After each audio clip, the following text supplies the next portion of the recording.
Look at where she decided to stop the bus. Look at where she decided to stop the bus. Again, the bus number 1089. Right? Look at where she decided to stop the bus, yo. Trying to block my path from coming out the front door. You always got to do that shit, right? You always got to be this. You're not in front, you're behind. You're not first, you're second, you're third, you're fourth, you're fifth, you're sixth. You know what I'm saying? It's like always some shit. And again, I get to show you guys exactly what it is that they're doing, right? And they don't stop. Like I said, they don't stop. They just want me to not expose what it is that they're doing, and I'm not going to do that. I'm not going to stop exposing what it is that they're doing. Like I said, this is bigger than me. But anyway, as I was saying, we no longer have black men and black women in certain fields, that are outspoken. When I talk about Dr. Amos Wilson and Dr. Francis Cress Weston, right? Dr. Asa Hilliard, these people, Dr. John Henrik Clarke, Dr. Yosef Ben Jacobin, and many others, okay?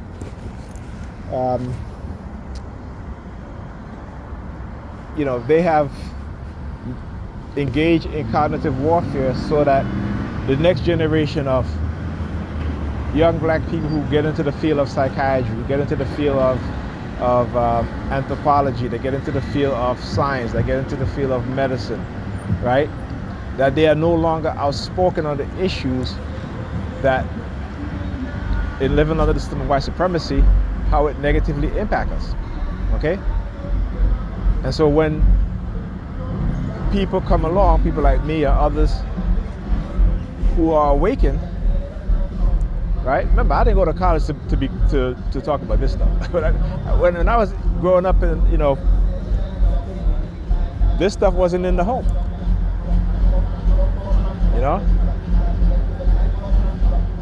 But when I started moving away from Christianity, again, is when when I started to realize, right, that Christianity was nothing but a lie perpetrated by white supremacists, right? Again, through people like Dr. Ray Higgins, through people like I talk about Dr. John Henrik Clarke, Dr. Yosef Ben Jacobin, Dr. Asa Hilliard, Dr. Charles Finch, all these people who were, and again, the internet has played such a pivotal part in my awakening, because before, you had to, this was like word of mouth. So if you didn't go to the City University of New York to hear Professor Leonard Jeffries and others speak and stuff like that, the majority of us didn't even think about these things. Only that small subgroup of people who knew and who were enlightened. But when you look at the people who were conscious, who know the truth, they were all being attacked, right? Whether it be the historians, whether it be the psychologists, whether it be your next door neighbor who was talking about these things and trying to educate young people who didn't want to hear it. You know what I'm saying? And again, this is, you talk about the pivotal role of rap group like Poor Righteous Teachers,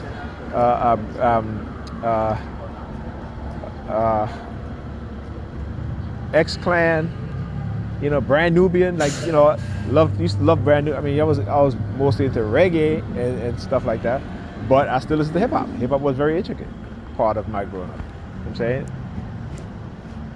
Going to elementary school, junior high school, beatboxing, banging on the tables, you know what I'm saying? Making up rhymes. Brooklyn at the time was a mashup. Caribbean people, you have Black Americans, Black Caribbean people, you know what I'm saying? Where they, as you get older, you go to the club, they're playing reggae, soca, R&B, hip hop, you know what I'm saying? So, it was a mashup of, Black American culture and Caribbean culture musically, right? And in terms of, dressing also. Fashion, you know what I'm saying? But yeah, this is something that, again, we as black people today, now our young people have all of this information at their fingertips, right? And they don't even want to listen to these things, right? Because again, how they're being conditioned. They're being psychologically manipulated so that their brain computer is switched off, right? So what you see now is the continued degradation of hip-hop music, and at one point even reggae music, because reggae music had at one point become so venomous, in terms of the more extreme, back in the 90s we had like Lady Saw, and who else? Lady Saw was usually basically the only female reggae DJ female who was really talking about slackness and all this stuff, right? And she was very, it was vulgar, but not the shit like today. I mean, I listened to a reggae song, and this guy was talking about what, rhyming his, what, down some girl throat and shit like that. And I'm like, what the hell is this? Right? So I don't even listen to that shit today, But I'm glad a lot of the older reggae artists are beginning to mentor these young up and coming reggae artists, right? You know what I'm saying? So I'm glad. So now all the hip hop artists need to, as with I think what Busta Rhymes was saying in his speech at the BET Awards, we have to take these younger artists underneath our wings and teach them certain things. Not only that, but give them the knowledge so that they don't get tricked and manipulated.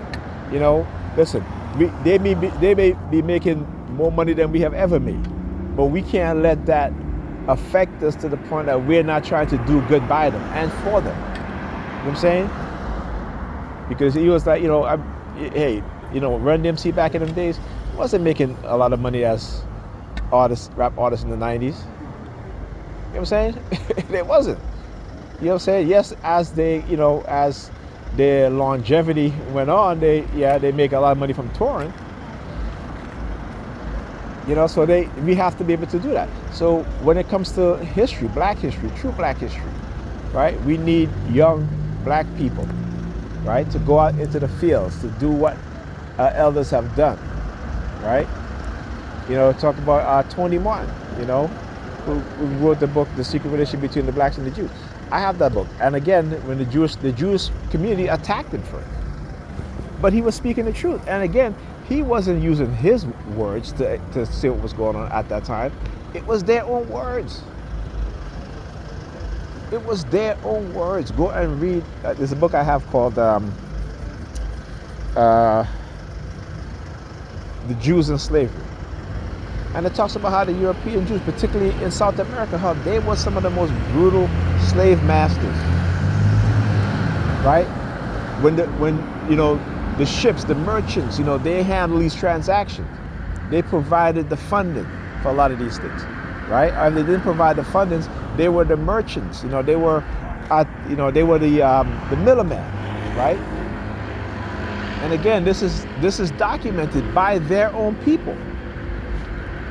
But when they attack our scholars like Tony Martin and others, and because again, they understand that they have hidden the information. They understand that they control the flow of information. Okay? So it was easy for them to attack, Professor Leonard Jeffries, right? It was easy for them to attack, what's the other professor name? Professor James Small. Okay? It was easy for them to attack because guess what? They didn't have a large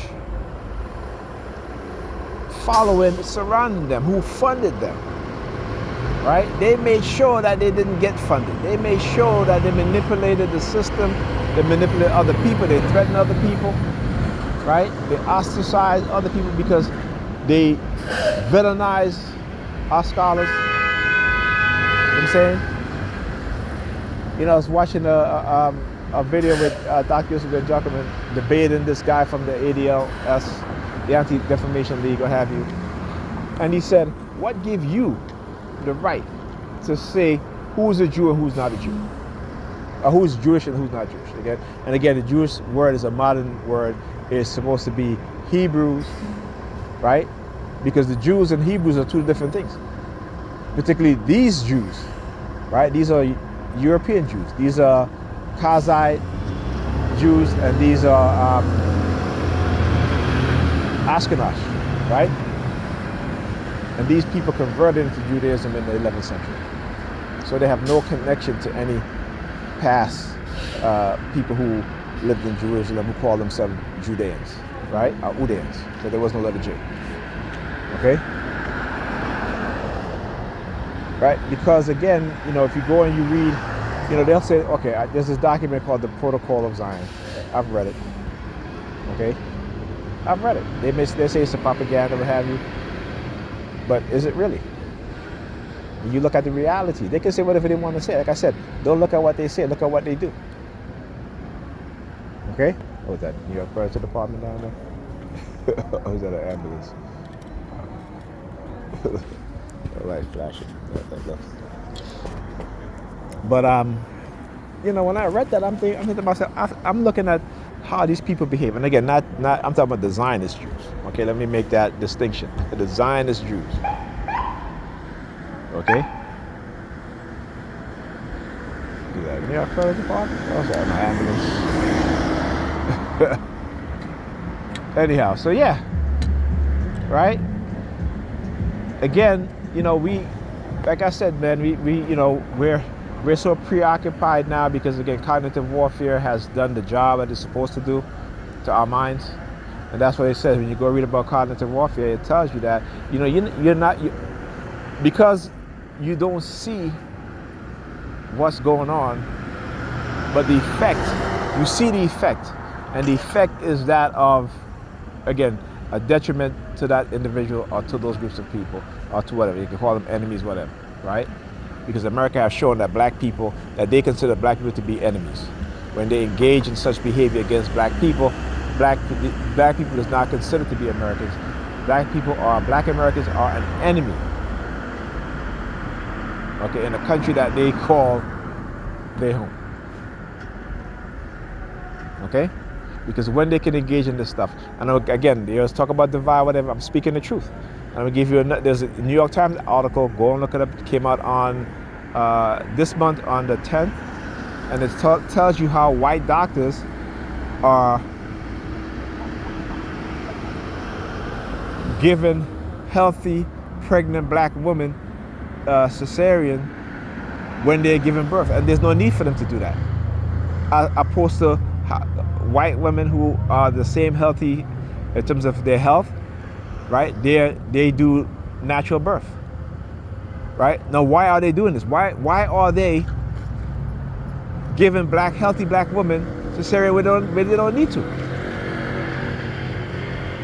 I keep saying these people have inventive ways of killing us.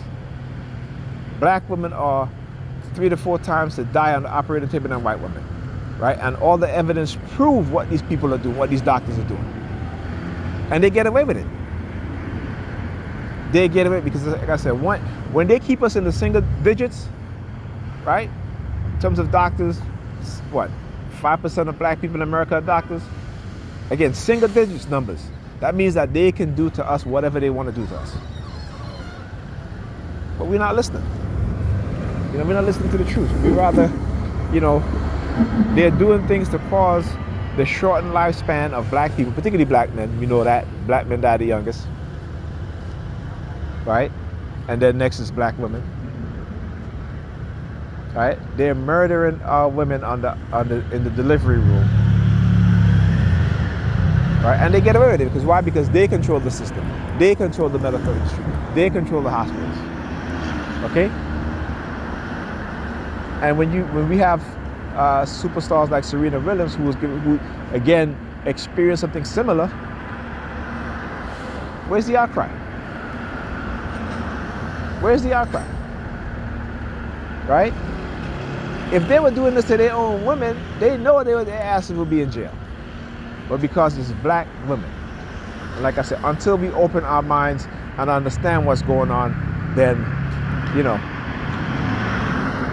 I said the people that are sent to show you the truth, you're going to keep ignoring. They'll keep ignoring, and you're going to see what happened to your children. Okay? So when I do what I do, they may say whatever they want to say, and that's fine. But like I said, this is bigger than me. This is beyond me, right? And for the few people that are listening, speak to other people about it too. Okay? But this is what they do. Anytime a black person tells the truth, they'll tell you that, oh, that person is coming to, that person is all about division and this and that, right? The very same people who are the true dividers, right? Because again, they're lying to you, and because you're conditioned to love the lie, to accept the lie, to love symbolism, to not do any shit for you as a black man or black woman, or for your damn children, and because they look like you and they sound good, right? But when they get into these high political offices, they don't do shit for your community. Go look at the statistics. Don't take my word for it. Go look at the statistics. Okay? So like I said, they can say whatever they want. I just show you the truth. I post the truth. That's all. That's all. And if the lies can defeat the truth, then, you know, hey, you know what I'm saying? Then you know that what day it is, right? It's a damn, I guess it's been a new day. Okay? Anyhow, talk to you guys later.